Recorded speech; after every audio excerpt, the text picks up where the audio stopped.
संगे दिलवो ले जा रुमाल में, एगो चुमवो ले जा गाल में, संगे दिलवो ले जा रुमाल में।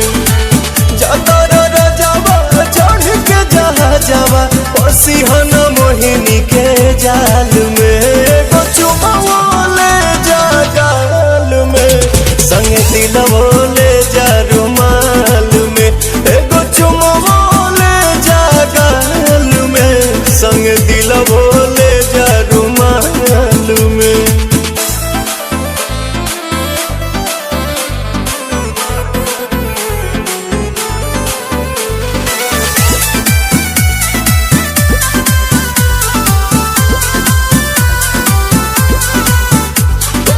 चरा प हमरा तू सायन पिया, कोनो दोसरा प मर बनलायन पिया।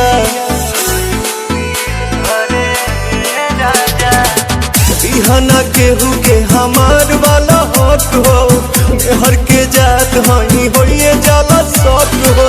सातो बचनवा न भोली हो सजनवा, लजिया बचैहा हर हाल में, एगो चुमवो ले जा गाल में, संगे दिलवो ले जा रुमाल में, एगो चुमवो ले जा गाल में, संगे दिलवो ले जा रुमाल में।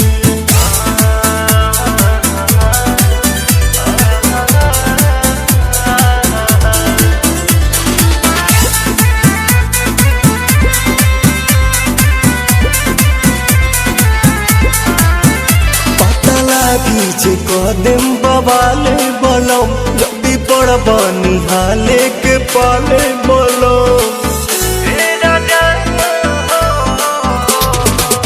आँखी में हमारा जे आवे दे बयासु, कालम जहरिया ए पवन प्रियांशु।